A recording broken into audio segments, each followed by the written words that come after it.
Bismillahirrahmanirrahim. Alhamdulillah. Wassalatu wassalamu ala rasulillah wa ala alihi wa sahbihi ajma'in. Amma ba'd.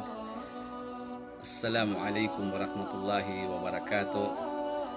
Sa ngalan ng Allah, mapagpala ang mahabagi ng lahat ng kapurit pasasalamat ay naupo lamang sa Allah subhanahu wa ta'ala, siyang Panginoon ng lahat ng mga nilikha. Nawa ang kanyang pagpapalat, kapayapaan ay mapasa kanyang huling propeta na si Muhammad sallallahu alaihi wasallam, sa kanyang mga kasamahan, sa kanyang mga kamag-anak, at sa lahat ng taong tumatahak at tatahak pa lamang sa matuwid na landas hanggang sa huling araw. So ulitin ko, babatiin ko ang aking mga kapatid na mga Muslim na siyang pagbati ng lahat ng mga propeta. Assalamualaikum warahmatullahi wabarakatuh, at magandang gabi po sa aking mga minamahal na mga kababayan na hindi pa Muslim. So pasensya po, naputol po tayo kanina sapagkat nawala yung ating connection internet, at alhamdulillah ngayon ay bumalik na. Inshallah magtuloy-tuloy ito.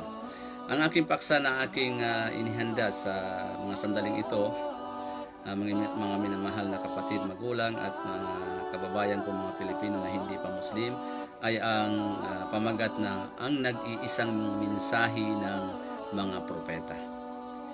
Sa Islam na relihiyon, mga mahal na kababayan, ay nagtuturo ang Islam sa mga tao na mahalin, sundin, paniwalaan ang lahat ng mga propeta. Sapagkat ang lahat ng mga propeta, sila ay ipinadala ng nag-iisang tunay na Diyos, ang Panginoong Allah, para igabay ang sangkatauhan. At ang mga propetang ito ay meron lamang silang iisang mensahe. Magkaiba ang kanilang panahon, napakalayo ang kanilang pagitan, subalit ang mensahe na dala ng mga propetang ito ay nag-iisa lamang. At ito yung ating paksa na nais natin tatalakayin sa mga sandaling ito, mga mahal na kababayan, lalo sa mga hindi pa Muslim. Sinabi ng dakilang tagapaglikha, ang nag-iisang Diyos, patunay na siya ay nagpadala ng mga propeta para ipahayag ang mensahe na galing sa dakilang tagapaglikha, ang nag-iisang Diyos, na kanyang sinabi, Ba'da a'udhu billahi minasyaitanir rajim, walakad ba'athna fi kulli ummatin rasulan an ya'budullaha wajtanibut tagut. Sa malapit na kahulugan, mga minamahal na kababayan na mga hindi pa Muslim, ang ibig sabihin sa wikang ito na Arabic sa Tagalog, katotohanan, sabi ng Diyos. Katotohanan, kami ay nagpadala ng mga propeta at sugo sa bawat pamayanan, sa bawat bansa, upang ipahayag na sambahin lamang ang nag-iisang tunay na Diyos at layuan ang pagsamba sa mga huwad na mga Diyos-Diyusan. So ano ang mensahe ng lahat ng mga propeta? Ang sambahin lang ang nag-iisang tunay na Diyos. Ngayon, mga mahal na kababayan, napakahalaga pong usapin ito sapagkat ang mga tao ngayon, instead na sumamba sa nag-iisang Diyos, napakarami ng Diyos na kanilang sinasamba. Napakaraming Diyos ang kanilang kinikilala. Kaya binabalik natin sa inyo, mga mahal na kababayan, lalo sa mga hindi Muslim, ang mensahe na dala ipinangaral ng lahat ng mga propeta. Sapagkat tunay na ang lahat ng mga propeta ay mayroon lamang iisang mensahe na kung saan kanilang ipinangaral sa kanilang panahon upang ang mga tao ay manatili sa landas na tinatahak ng mga propeta, ang pagsamba lang po sa nag-iisang tunay na Diyos. At sinabi po ng dakilang tagapaglikha, sinabi ng Panginoong Allah subhanahu wa ta'ala, wa ma arsalna min qablika mir rasulin illa nuhi ilaihi annahu la ilaha illa ana fa'budun. Ibig sabihin sa malapit na kahulugan, mga mahal na kababayan, mga kapatid, mga magulang, sinabi ng dakilang tagapaglikha ang nag-iisang Diyos, at hindi kami nagpadala ng mga propeta at mga sugo sa mga nangauna pa sa iyo, O Muhammad. Nang si Prophet Muhammad ay sinugo ng nag-iisang Diyos, hindi nagpadala ng mensahe ang Panginoong Allah, ang tunay na Diyos, bago pa si Prophet Muhammad, maliban lamang na ang mensaheng ito ay walang ibang Diyos na dapat sambahin kundi ang nag-iisang tagapaglikha lamang. Kaya sambahin ninyo ako. Yan ang sabi ng dakilang tagapaglikha. Sa Kanya lamang tayo bukod tanging sasamba sa dakilang tagapaglikha, ang Panginoong Allah Subhanahu wa Ta'ala. Kaya naman sa panahon ni Propeta Noah, mga mahal na kababayan, kilala natin si Propeta Noe na siya nang gumawa ng malaking barko. Sa panahon niya, siya ay nangaral sa kanyang pamayanan. Siya ay nagbabala siya sa kanyang mga nasasakupan na kung saan ang mga tao ay hindi naniniwala sa kanya. Na kanyang sinabi, "Ala ya qaumi, inni lakum nadirun mubin, an ya'budullaha wattaquhu wa ati'un." Sabi ng dakilang tagapaglikha na sinabi ni Propeta Noah sa kanyang panahon, sabi ni Propeta Noah, "O aking mamamayan, ako ay tagapagbabala para sa inyo na sambahin lamang ang nag-iisang tunay na Diyos, ang dakilang lumikha, ang Panginoong Allah Subhanahu wa Ta'ala. Siya lamang na mag-isa. Siya lamang na mag-isa ang inyong sasambahin." Yan ang panawagan ni Propeta Noah sa kanyang panahon. At matakot kayo sa kanya sa pamamagitan ng pagsunod sa kanyang ipinag-uutos. So, bantaan ni Propeta Noah yung kanyang mga nasasakupan na dapat ang sambahin lamang ang nag-iisang Diyos lamang. Katakutan na nag-iisang Diyos at sundin ang kanyang ipinag-uutos. So, alam natin mga mahal na kababayan na ang pangulong utos ng dakilang tagapaglikha ang sambahin lamang siya na nag-iisa, na walang katambal, para lamang ang pagsamba sa dakilang tagapaglikha. Yon ang mensahe ni Propeta Noah sa kanyang panahon. Subalit ang mga tao matitigas ang ulo, hindi naniniwala sa kay Propeta Noah. Kaya maraming mga tao sa panahon ni Propeta Noah ang nangalunod. Nagpadala ang dakilang tagapaglikha ng napakalaking baha, sapagkat ang tao sa panahon ni Propeta Noah ay hindi naniniwala kay Propeta Noah, bagkos sila ay sumasamba sa mga Diyos-Diyosan. Ganon din naman mga mahal na kababayan sa panahon ni Propeta Abraham o Ibrahim alayhi salam, na kung saan si Propeta Abraham na kinikilalang ama ng mananampalataya sa mga Kristiyano, maging ang mga Hudyo at ang Islam ay naniniwala na siya ay ama ng mananampalataya. Na kung saan nagbababala rin si Propeta Abraham sa kanyang panahon na nakasaad sa maluluhating Quran na sinabi ng Panginoong Allah, "Wa Ibrahima id qala li qaumihi a'budullaha wattaquhu dzalikum khairun lakum in kuntum ta'lamun." Sabi ng dakilang tagapaglikha ang Panginoong Allah Subhanahu wa Ta'ala na sinabi ni Propeta Abraham sa kanyang panahon, sa kanyang pamayanan, sambahin lamang ang nag-iisang Diyos, ang Allah Subhanahu wa Ta'ala na nag-iisa lamang. Sambahin lamang ang tagapaglikha. Yan ang mensahe ng mga propeta, mga mahal na kababayan. At matakot kayo sa Kanya, yan ang pinakamainam para sa inyo kung inyo lamang itong nalalaman.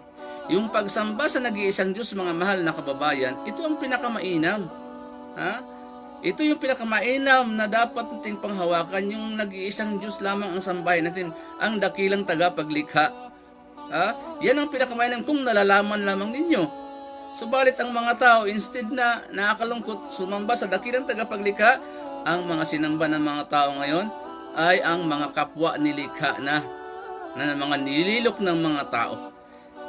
Kaya nga sa panahon ni Propeta Abraham, siya ay talagang sumuway sa kanyang ama, sapagkat ang kanyang ama ay isang manlililok ng ribulto, kinamumuhian niya ang ginagawa ng kanyang ama. Bagaman si Propeta Abraham ay talagang dalisay ang pagsamba niya, kinamumuhian niya ang ginagawa ng kanyang tatay. Kaya napakalinaw mga mahal na kababayan na ang mensahe ng mga propeta ay sa pagsamba lang po sa nag-iisang Diyos. Ganon din naman ang mensahe ni Propeta Moises. Sa panahon ni Propeta Moises, ano ang sinabi ng Panginoong Allah kay Propeta Moises, sabi ng Panginoong Diyos, Innani anallah. Katotohanan o Moises, ako ang Allah. Nagpakilala ang dakilang tagapaglikha kay Propeta Moises o Musa alayhis salam na siya ang Allah. Innani anallah. Katotohanan o Moises, ako ang Allah. La ilaha illa ana. Wala na kayong Diyos na marapat sambahin kundi ako lamang. Nagpakilala ang dakilang tagapaglikha kay Propeta Moises na siya ang Allah, ang nag-iisang Diyos. Fa'abudni wa aqimi salata lidikri. Kung kaya sambahin niyo ako na mag-isa lamang ako, at palagian ninyo akong alalahanin. So makikita natin mga mahal na kababayan, ang lahat ng mga propeta ay mayroon lamang iisang mensahe. Kahit naman sa inyong aklat Biblia, mga mahal na kababayan ng mga Kristiyano, sa inyong aklat Biblia nakasaad na si Propeta Moises na meron siyang pangulong kautusan na kung saan ay nakasaad ganito sa Deuteronomio Kabanata 6, versikulo 4 hanggang 5. Ito yung pangulong kautusan ni Propeta Moises.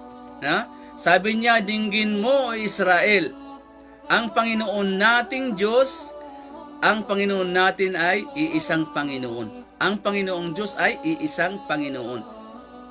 Sambahin niyo siya ng buong lakas, buong isip, buong kaluluwa, at buong puso. So yun ang mensaheng pangulong mensahe ni Moises ayon sa inyong aklat, mga mahal na kababayan. Pangulong kautusan. Kaya naman sa panahon naman ni Propeta Jesus o ni Isa alayhis salam, siya ay nagsabi sa kanyang pamayanan.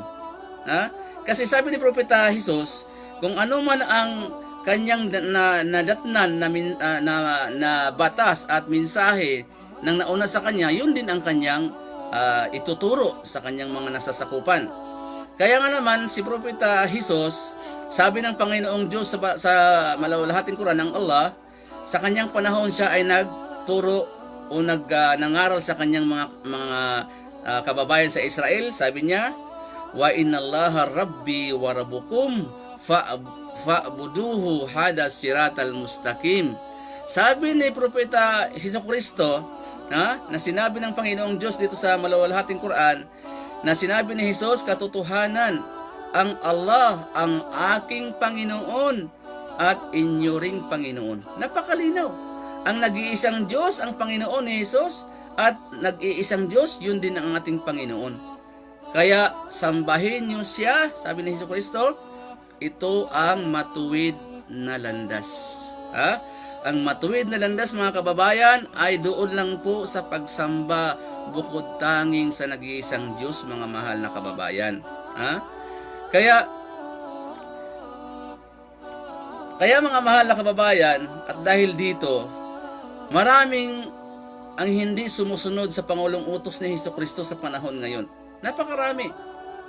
Instead na sambahin ang Diyos ni Jesus na kanyang ipinakilala, na siyang kaligtasan, na siyang buhay na walang hanggan, yung pagkilala at pagsamba sa nag-iisang Diyos, tulad ng sinabi ni Jesucristo doon sa Juan 17:3, na sinabi ni Kristo doon patungkol sa buhay na walang hanggan, sabi niya, ito ang buhay na walang hanggan. Itinuro niyang nag-iisang Diyos sa itaas, ang makilala kanila, ikaw ang bukod tanging nag-iisang Diyos. Tingnan niyo mga mahal na kababayan, ang mensahe ni Jesucristo patungkol sa kaligtasan, ang makilala ang nag-iisang tunay na Diyos.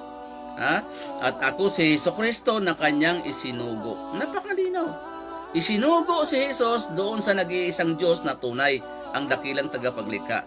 At maliligtas ka, makakaroon ka ng buhay na walang hanggan kung manatili ka sa pagsamba doon lamang sa nag-iisang tunay na Diyos. Kaya mga mahal na kababayan, dito si Jesucristo, nagbabala siya sa mga taong sumasamba sa kanya.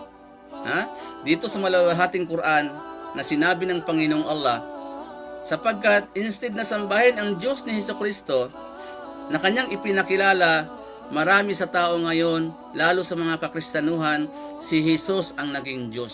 Si Jesus ay anak ng Diyos. Binago na nila ang dalang aral ni Jesucristo. Sumuway sila, sumalungat sila kay Hesukristo. Dahil dito, nagbabala si Hesukristo sa mga taong sumasamba sa Kanya. Siya ay nagsabi ng ganito, na sinabi ng Panginoong Diyos ang tagapaglikha ang Allah. Sabi dito, Lakad kafaral ladina qalu inna Allah wal Masihu ibnu Maryam.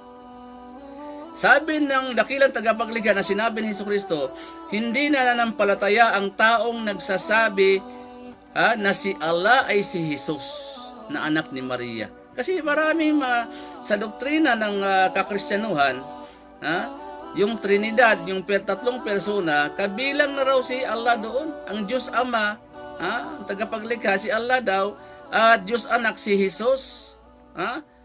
At sila'y iisa lamang daw. Dahil nagkatawang tao daw ang Allah, ang tagapaglikha, kay Hesukristo. Wal'iyadu billah.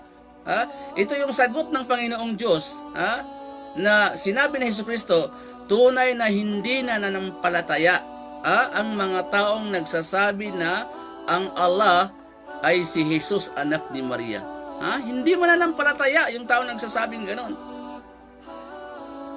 Waqad qala al-Masihu Isa ibnu Maryam, ya bani Israel, a'budullaha rabbi wa rabbukum. Dahil dito, si Hesukristo ay nananawagan sa kanyang pamayanan sa Israel. Sabi niya, sinabi ni Hesukristo na anak ni Birheng Maria, na o angkan ng Israel, sambahin niyo lamang si Allah, na aking Panginoon, inyo ring Panginoon. Yan ang pinapangaral ni Jesus Christ o ni Isa o ni Jesus sa panahon niya. A'budullah, sambahin lamang ang nag-iisang Diyos. Rabbi wa rabbukum, Diyos ko at Diyos ninyo, Panginoon ko, Panginoon ninyo.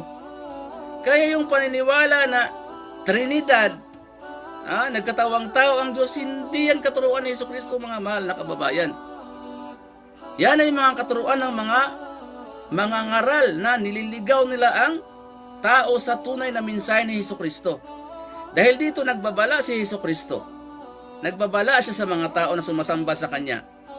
Nasabi ni Hesukristo, innahu may yusrik billah, fakad harramallahu alaihal jannata. Sabi ni Hesukristo, katotohanan, binabalaan niya ang mga tao na sumasamba sa Kanya. Katotohanan, ang sinumang nagtambal sa pagsamba sa dakilang tagapaglikha o sa Allah, ay magiging bawal sa Kanya ang paraiso. Magiging haram, magiging bawal sa Kanya ang paraiso. Wa ma'wahu nar, at yung taong yaon na nagtambal sa pagsamba sa dakilang nag-iisang Diyos ay mananahan. Ang magiging hantungan niya sa kabilang buhay, walang iba kundi ang naglalagablab na apoy sa impyerno.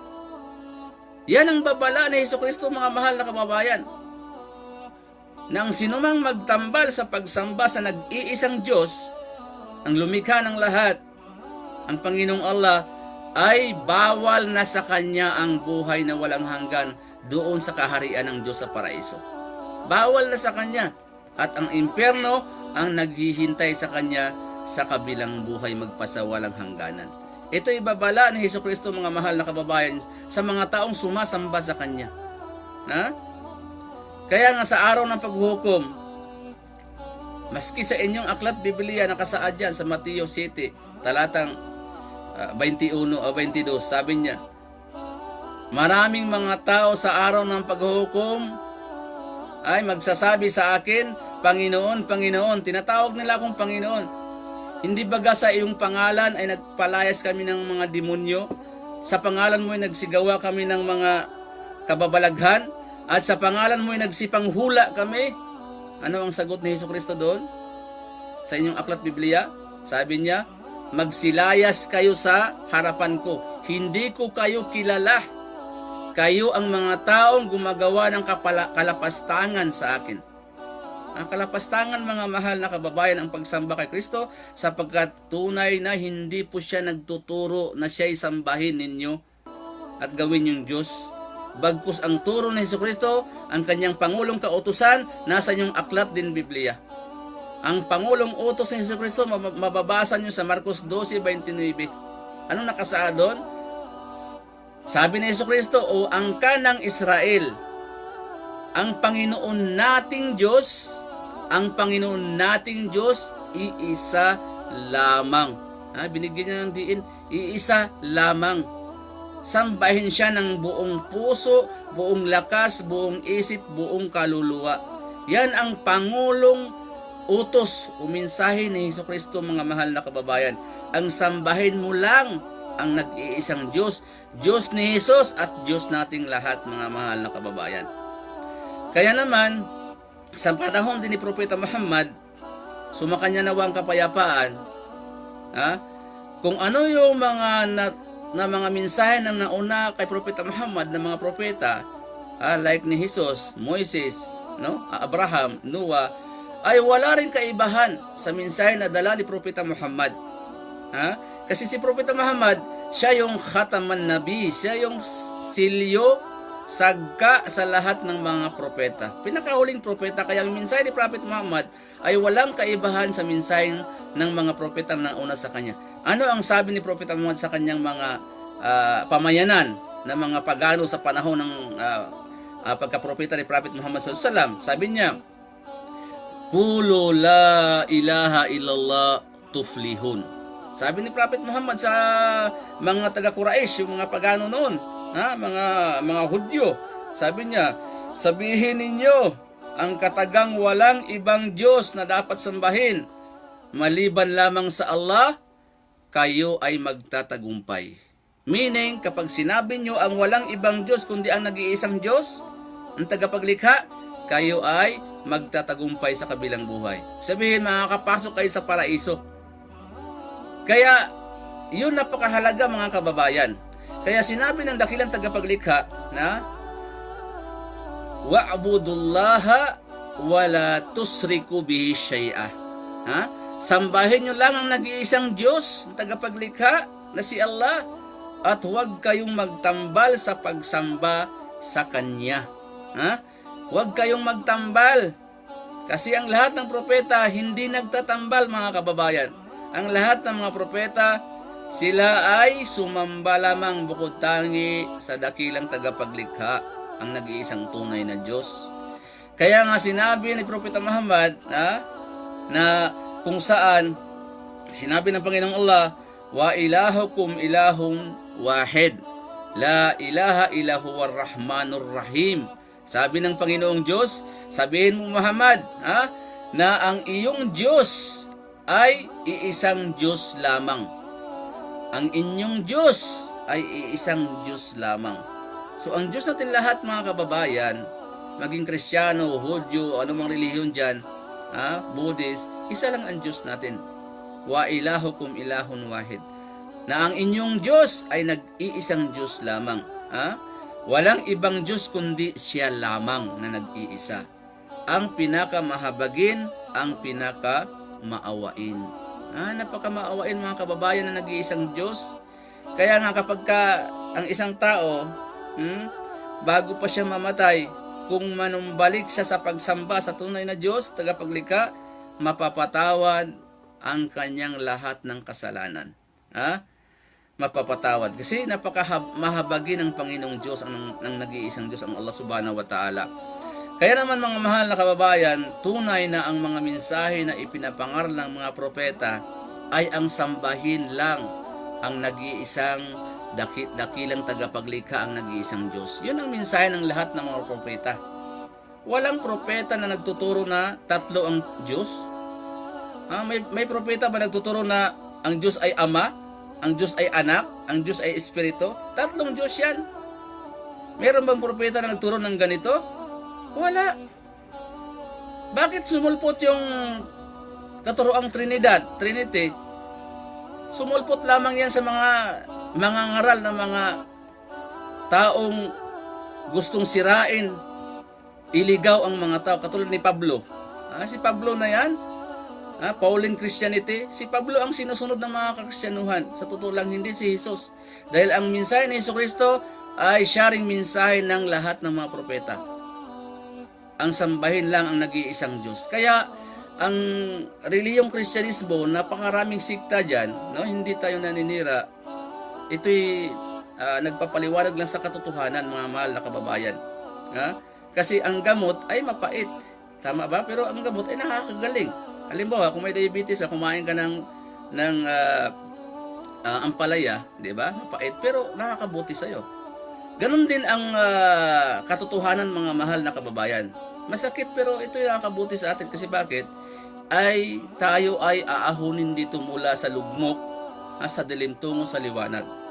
Kaya nga, sinasabi natin ang Kristyanismo, hindi siya tunay at matuwid na relihiyon. Kasi ang tunay at matuwid na relihiyon hindi nagbabago. Yung kautusan, aral, hindi nagbabago. Kung ano yung pinapangaral ng mga propeta, mensahe ng mga propeta, yun ang mensahe hanggang sa ngayon ng totoong relihiyon. Tunay na relihiyon. Kaya ang Kristyanismo nagbago. Hindi na yung masasabing totoong relihiyon kasi nagbago. Bakit nagbago? Dahil si Jesus na ang kanilang sinasamba at ginawang Diyos. 98%. Kaya nga Christian, dahil ang sinasamba nila si Kristo pinapangalan kay Kristo. Kaya Christ, Christian. Kaya 98% ng mga Kristiyano si Jesus ang sinasamba. Nagbago ang katuruan. Bakit nagbago? Kasi si Jesus ang kanilang ginawang Diyos na sinasamba. Imbis na ang nag-iisang Diyos, doon lamang sa samba, hindi na. Si Jesus na ang ginawang Diyos nagkatawang tao. Dahil sa pagkapako ni Kristo, natubos ang kasalanan. Kaninong turo yan? Walang propeta nagturo ng ganyan, mga kababayan. Turo lang ni Pablo yan. Turo ng mga tao lang yan. Kaya sa mga katuwid, hindi po Kristyanismo ang tunay na relihiyon. Kasi bakit nagbago? Istinasambahay na nag-iisang Diyos, Diyos ng lahat ng mga propeta, si Jesucristo na ngayon ang sinamba. Nagbago. So, ano ang tunay na relihiyon? Matuwid na relihiyon? Hindi nagbabago. Katulad ng Islam. Sapagkat ang pinakakapangulong katuruan ng relihiyong Islam, pinakamataas na katuruan ng relihiyong Islam, ay ang pagsamba lamang sa tanging nag-iisang Diyos na tagapaglikha, na siya ipinangaral ng lahat ng mga propeta, na siyang pinakamataas na aral at katuruan ng mga propeta, ang pagsamba lamang sa nag-iisang Diyos ng dakilang tagapaglikha, at yun ang mensahe ng Islam. Yan ang pinakamataas na turo ng Islam. Turo ng lahat ng mga propeta. Sa nag-iisang Diyos lamang kayo bukod tanging sasamba. Yan ang mensahe ng Islam. Na siyang mensahe na dinala ng lahat ng mga propeta.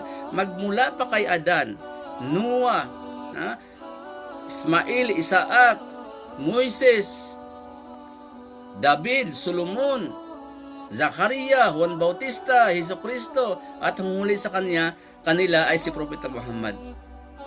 Ang sambahin lamang ang nag-iisang Diyos, yan ang mensahe ng lahat ng mga propeta, mga kababayan. Yun ang mensahe ng pananampalatayang Islam. Kaya nga marami nagbumuslim pari, pastor, obispo, ministro, mga matataas na mga ranggo sa sikta ng kakristyanuhan, pumapasok sa Islam dahil sa mensaheng ito. Dahil ang Islam talagang hindi magbabago ang katuruan ito. Sapagkat ang nagbigay ng katuruan na ito, ang nag-iisang tagapaglikha, ang Panginoong Allah Subhanahu wa Ta'ala. Yun po, mga mahal na kababayan. Kung bumasi kayo, kung gamitin nyo lang inyong talino, hindi malayo na yakapin nyo ang Islam. Kasi bakit? Ang Islam, relihiyon ito ng lahat ng mga propeta. Ang lahat ng mga propeta, Muslim sila. Kapag nagdarasal ang lahat ng mga propeta, iisang pamamaraan ang kanilang ginagawa. Nagpapatira pa sa lupa.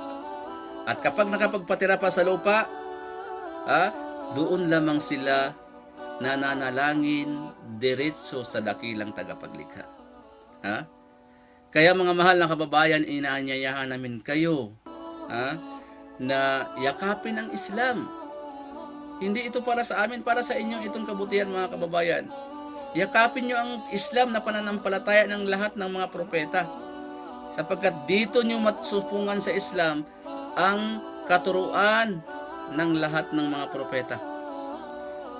At dito nyo matagpuan sa Islam ang minimithi ninyong kaligtasan, ang paraiso, no?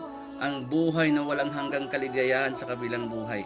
Sapagkat walang ibang relihiyon, mga kababayan, na tatanggapin ng nag-iisang Diyos na tagapaglikha, kundi ang kanyang relihiyon. Ha?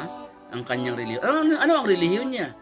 Ang pagsunod, pagsuko, pagtalima, pagkilala at pagsamba sa nag-iisang tunay na Diyos. Yun ang relihiyon niya.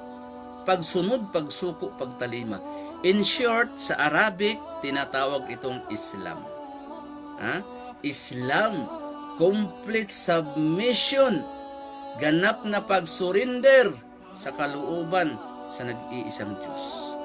Yun ang Islam na relihiyon na saganang galing sa dakilang tagapaglikha, na ang katuruan nito ang pagsamba lamang sa nag-iisang Diyos, ang dakilang tagapaglikha.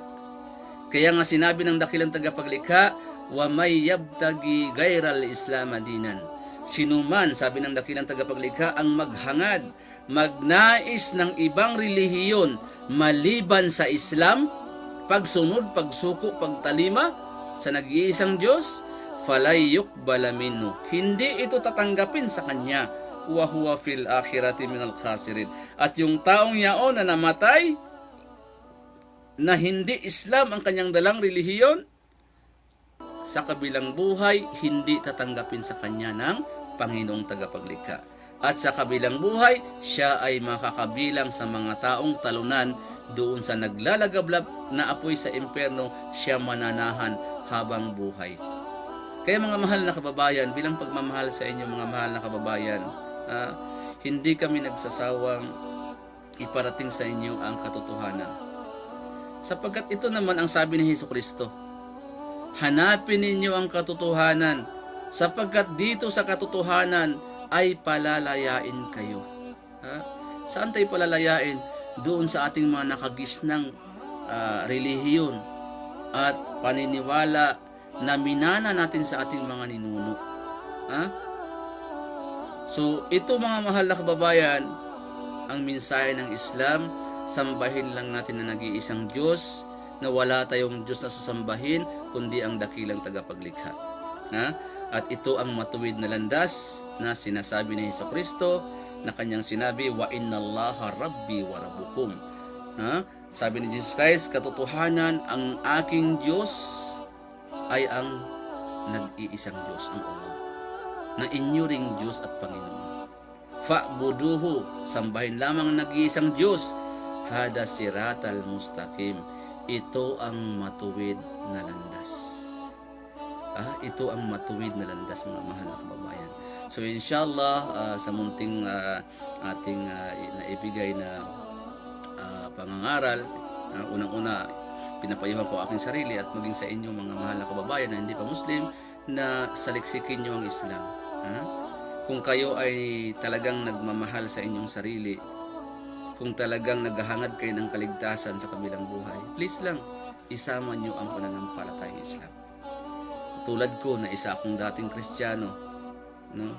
Na kung saan ako ay talagang naghangad ng kaligtasan sa kabilang buhay, umikot ako sa mga relihiyon. Inalam ko ang ibang sikta ng relihiyon hanggang sa nasumpungan ko ang Islam.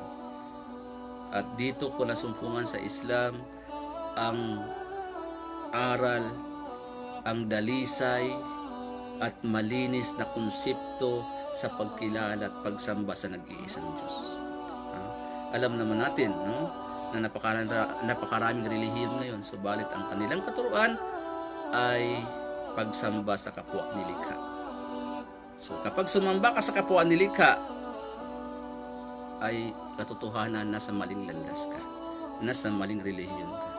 Dahil ang totoong relihiyon, ulitin ko, siya yung nagtuturo ng pagsamba ng dalisay. Ang pagsamba mo, ituon mo lang sa nag-iisang tagapaglikha.